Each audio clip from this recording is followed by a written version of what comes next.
Oke lah semuanya, kali ini kita akan membahas tentang wabah yang terkenal dalam sejarah. Dan wabah tersebut telah membunuh sepertiga orang di benua Eropa, sekitar 50 juta lebih. Wabah tersebut dikenal dengan nama Black Death.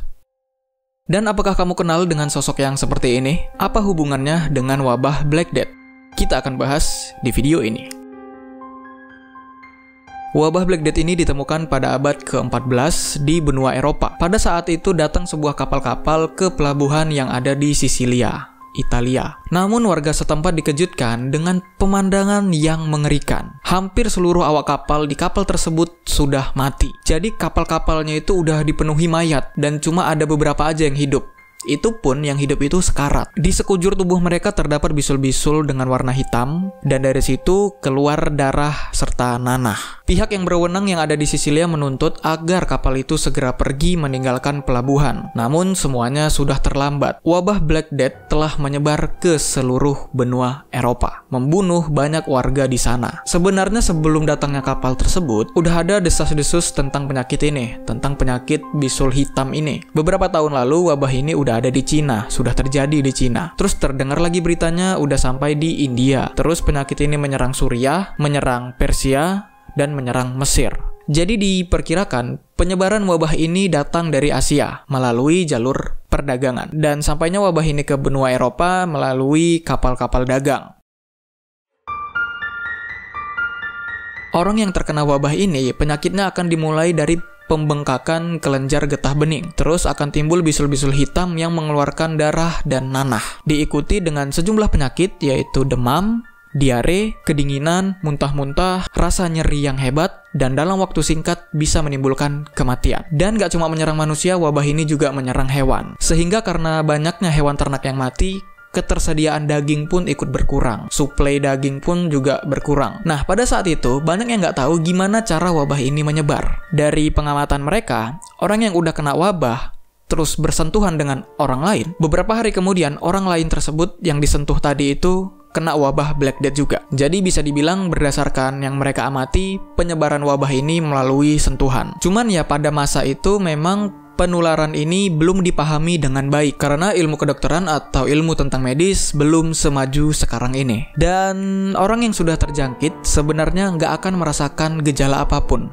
pada awalnya. Karena orang ini nggak tahu kalau dia sudah terkena wabah Black Death, dia menyebarkan wabah ini secara nggak sadar. Ya mirip sama pandemi COVID-19 yang kita alami pada saat ini. Kalau kita baru kena nih, kita nggak tahu nih kita udah kena atau belum. Nanti kalau sudah parah, barulah ketahuan. Dan karena kita telat menyadarinya, kita telah menyebarkan virus itu ke orang-orang. Wabah Black Death kira-kira seperti itulah. Cuman ya pada saat itu mungkin belum bisa dideteksi. Teknologinya belum secanggih sekarang. Wabah Black Death kira-kira seperti itulah. Korban yang nggak merasakan apa-apa, merasa sehat-sehat aja, sehingga korban berpikir kalau dia belum terjangkit wabah. Dan kalau misalnya wabah Black Death ini menyerang sebuah kota, orang-orang yang tidak merasakan apapun langsung melarikan diri ke kota lain karena dia merasa belum terjangkit, padahal kan belum tentu. Ternyata udah kena sama wabah Black Death. Otomatis kota lain yang dia datangi terpapar wabah Black Death. Kira-kira begitulah penyebarannya. Mungkin kalau gejala awalnya langsung kelihatan, mungkin penyebarannya nggak seluas ini. Seperti pada saat kapal-kapal tersebut datang. Gitu kelihatan penyakitnya, langsung diusir orang itu. Orang-orang pasti langsung menjauhi korban Black Death ini. Dan buat orang-orang yang tetap memilih tinggal di kota tersebut, ya lama-kelamaan banyak yang kena, dan lama-kelamaan banyak juga yang mati. Dan karena sudah terlampau banyak yang mati dan sedikit yang hidup, banyak mayat yang tidak dikuburkan di kota tersebut. Gimana mau nguburinnya ya kan? Udahlah banyak banget yang mati, sehingga banyak banget job tukang gali kubur, dan itu pun kalau tukang gali kuburnya nggak ikut kena wabah. Kalau ikutan kena, siapa yang mau nguburin? Jadi kota yang terkena wabah tersebut, lama-kelamaan banyak yang mati, lama-kelamaan banyak yang tidak bisa dikuburkan, mayatnya bertebaran di kota tersebut. Jadi bisa dibilang wabah Black Death ini mampu mengubah kota tersebut menjadi kota mayat atau kota hantu.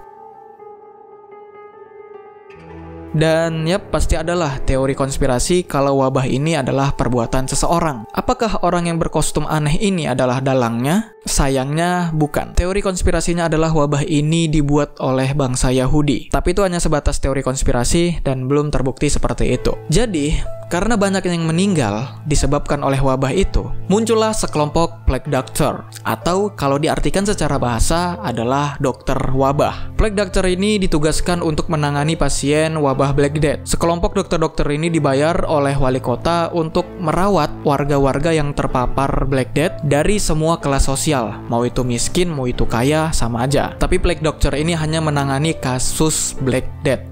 Kalau ada orang yang kena penyakit lain, entah serangan jantung, itu bukan urusan mereka. Nah, kan korbannya ada banyak tuh.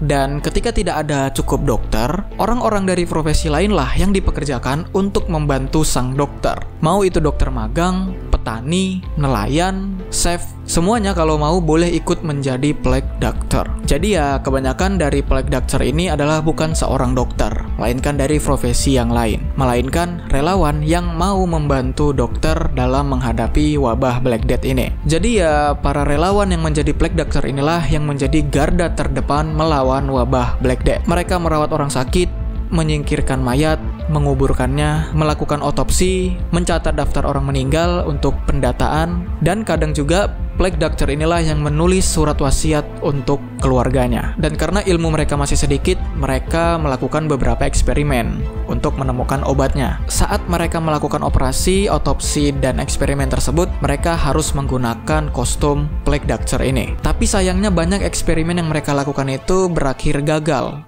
Nggak efektif. Coba obat ini, coba obat itu, semuanya gagal. Misalnya mereka menusuk bisulnya biar pecah, atau membuang darah untuk keseimbangan racun katanya. Terus digosokkan kodok, baru dikasih lintah, diolesi bawang merah, diolesi bawang putih, pokoknya semualah dicoba. Memang agak serem sih coy kalau pengobatannya begitu. Cuman ya gimana, ilmu kedokteran memang belum maju. Jadi cara pengobatannya masih ala-ala tradisional. Antibiotik belum ada, vaksin juga belum ada vaksin. Mungkin inilah yang menyebabkan plague doctor ini menjadi menakutkan. Udahlah tampilannya seram, tugasnya pun bersinggungan dengan kematian. Melakukan eksperimen yang aneh lagi. Udah gitu gagal lah pula. Kalau sembuh kan masih mending. Jadi kalau plague doctor ini datang ke rumah untuk mengobati si korban, siap-siap aja lah. Kemungkinan besar plague doctor ini keluar udah bawa surat wasiat, terus ngubur mayat si korban, atau korbannya dijadikan kelinci percobaan untuk menemukan obat. Itulah yang membuat kesan menyeramkan dari plague doctor ini. Udah macam malaikat pencabut nyawa, keluar-keluar udah memberikan kabar kematian kepada keluarganya, keluar-keluar bawa surat wasiat. Jadi ya kayak malaikat pencabut nyawa. Padahal ya mereka itu mau membantu untuk menghentikan wabah ini.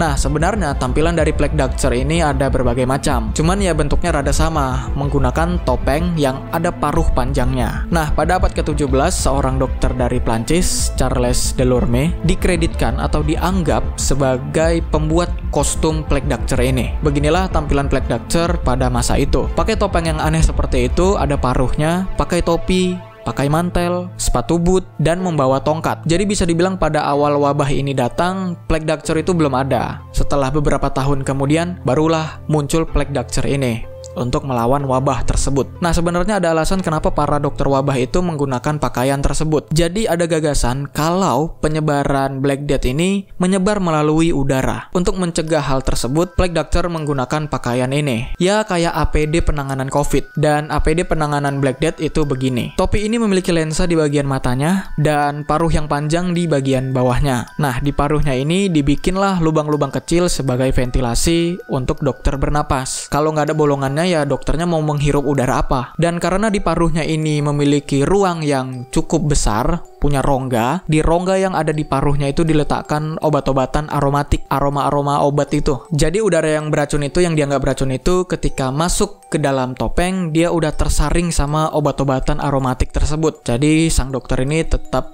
sehat. Nah, untuk kostumnya itu katanya semua terbuat dari kulit kambing yang dilapisi lilin. Mantelnya, topinya, bajunya dimasukin ke dalam celana, celananya diikat ke sepatu boot. Terus dia pakai sarung tangan. Jadi ya bener-bener tertutup semua lah pokoknya. Dan tongkat yang dia bawa itu gunanya biar sebisa mungkin tidak kontak fisik secara langsung terhadap si korban. Biar memeriksanya kalau bisa pakai tongkat aja, nggak usah dipegang. Karena kita nggak tahu itu apa, ya lebih baik jangan berani kali lah. Dan juga ada beberapa korban yang percaya kalau wabah ini adalah kutukan dari Tuhan. Jadi dia minta tolong kepada plague doctor untuk mencambuk dia dengan tongkat, memukulnya dengan tongkat untuk menebus dosa-dosanya. Dan plague doctor ini nurut aja lah apa yang dianggap obat sama si korban.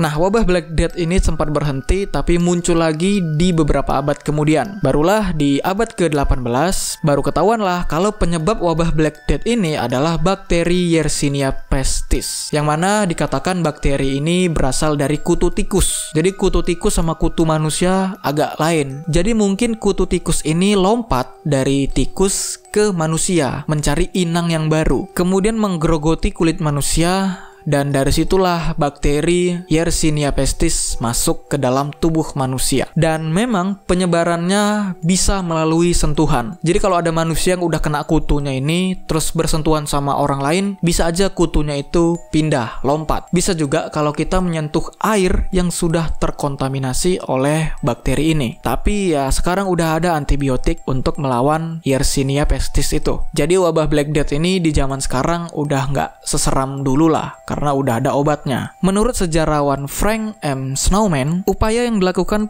plague doctor pada masa itu nggak banyak membantu. Mereka nggak memperpanjang hidup korban, nggak juga meringankan penderitaan, apalagi menyembuhkan. Tapi ya menurutku wajar lah seperti itu, karena zamannya memang teknologinya belum semaju sekarang dan ilmu tentang medis itu belum berkembang seperti sekarang ini. Jadi ya nggak heran kalau para dokter di masa itu nggak banyak membantu. Dan untungnya seiring perkembangan zaman, para dokter sudah menemukan obatnya, sudah menemukan antibiotik yang merupakan obat untuk melawan bakteri tersebut. Dan untuk kostum mereka yang memiliki kesan seram itu nggak memberikan perlindungan yang nyata sebenarnya terhadap wabah Black Death. Jadi kalau masih pakai kostum begitu, masih bisa kena sebenarnya. Dan memang banyak plague doctor ini yang mati karena Black Death. Cuman ya itu lebih baik ketimbang nggak pakai APD sama sekali, nggak pakai alat perlindungan diri sama sekali. Jadi kan kalau mereka sentuhan nih sama si korban, ya kemungkinannya mungkin kutunya itu cuma nempel ke baju mereka. Mereka nggak bisa masuk ke dalam kulit karena tertutup semua. Tapi walaupun begitu, mungkin ada sedikit celah untuk kutu ini masuk ke dalam kulit kita. Itulah kenapa kostum plague doctor ini kurang efektif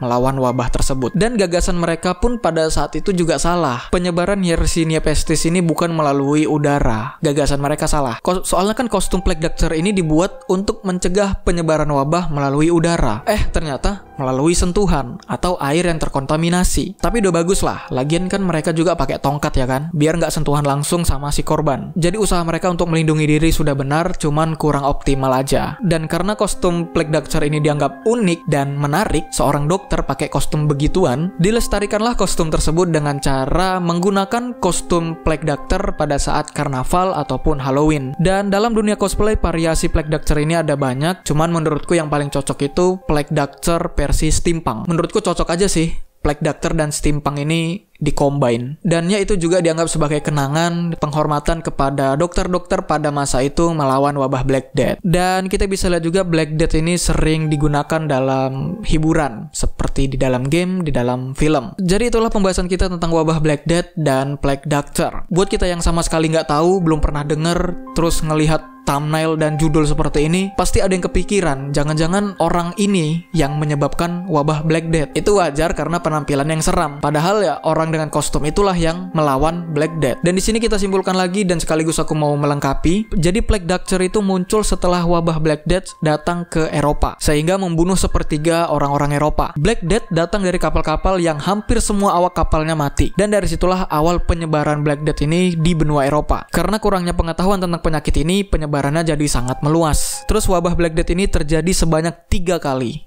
dalam waktu berabad-abad. Terulang gitu cuy. Pertama di abad ke-14 pada kejadian kapal itu, disitulah yang membunuh sepertiga orang-orang Eropa. Dampak dahsyatnya itu pada abad ke-14 itu. Setelah itu berhenti dan muncul lagi pada abad ke-17. Cuman gak parah karena kan udah pernah ngalamin, udah pengalaman. Jadi gitu mengetahui ada gejala wabah Black Death, langsung karantina, langsung lockdown. Apapun yang terjadi langsung lockdown, langsung karantina ya kan, mau yang orang-orang sehat, mau orang-orang apa, lockdown, karantina. Jadi penyebarannya melambat. melambat. Terus terjadi lagi pada abad ke-18, tahun 1894 sampai 1959. Pandemi gelombang ketiga ini terjadi selama 65 tahun. Barulah ditemukan antibiotiknya. Jadi udah aman. Nah, aku kan baca-baca komen tuh di konten yang seperti ini di channel lain. Di situ ada yang komen, katanya salah satu penyebabnya kenapa wabah Black Death ini meluas di benua Eropa adalah karena ketidakbersihannya lingkungan di sana. Mereka pada masa itu nggak melakukan sanitasi, upaya menjaga kebersihan lingkungan dan kesehatan. Makanya Black Death ini parahnya di benua Eropa. Soalnya kan di negara lain juga kena kan, tapi mereka nggak separah benua Eropa. Kenapa begitu? Salah satunya adalah karena kebersihan lingkungan. Dari komen yang kubaca ya. Kalau dari sumber yang kubaca sih nggak ada yang mengatakan karena kotor, karena lingkungan nggak bersih. Nggak ada yang mengatakan seperti itu. Ditulisnya ya berasal dari tikus dan air yang terkontaminasi. Tapi mungkin karena memang nggak menjaga kebersihan mungkin ya, makanya air yang terkontaminasi itu banyak bakteri Yersinia pestisnya. Jadi selain penyebarannya melalui air yang terkontaminasi, penyebarannya juga melalui kutu tikus. Jadi kutu tikusnya lompat ke inang yang baru, ke manusia, dan menyebarkan bakteri Yersinia pestis. Jadi ya dari sini kita tahulah, kalau manusia tidak belajar atau tidak mencari tahu akar masalahnya, penyebabnya dan solusinya, alam juga tidak banyak membantu. Maksudnya obatnya udah ada di alam nih, udah ada obatnya di alam ini. Tinggal manusianya mau atau enggak belajar dan mencari tahu obatnya. Para plague doctor inilah salah satu contohnya. Ilmu mereka pada saat terjadi pandemi itu, wabah Black Death itu belum sampai ke sana. Teknologinya pun belum sanggup. Jadi ya rasanya penyakit ini udah macam hebat kali. Sampai para warga pun udah pasrah ya kan. Dia udah nganggep ini udah kutukan dari Tuhan ini. Jadi bersyukur juga gitu kan para dokter terus meneliti, terus mencari obatnya sampailah mereka menemukan penyebab dan solusinya. Bayangkan aja kalau dokter-dokter di masa lalu itu, para plague doctor itu mager coy, mager meneliti. Mungkin di zaman sekarang ini kita masih menghadapi wabah Black Death, ya kan? Kita masih takut nih sama wabah Black Death, tanpa tahu penyebab sebenarnya apa. Kita nggak tahu apa penyebabnya, tahu-tahu bisul-bisul terus mati. Aku yakin sih COVID-19 ini juga bakal tercatat dalam sejarah. Jadi misalnya kalau orang-orang tahun 2300-an atau abad ke-30 misalnya baca-baca sejarah tentang wabah yang pernah terjadi, mungkin wabah Black Death dan COVID-19 ini yang paling dikenal sama mereka di masa depan. Dan kalau kalian tahu SCP Foundation, makhluk SCP-049 mungkin terinspirasi dari sejarah ini karena tampilannya mirip banget. Dan itu aja, terima kasih udah nonton, sampai jumpa di next video.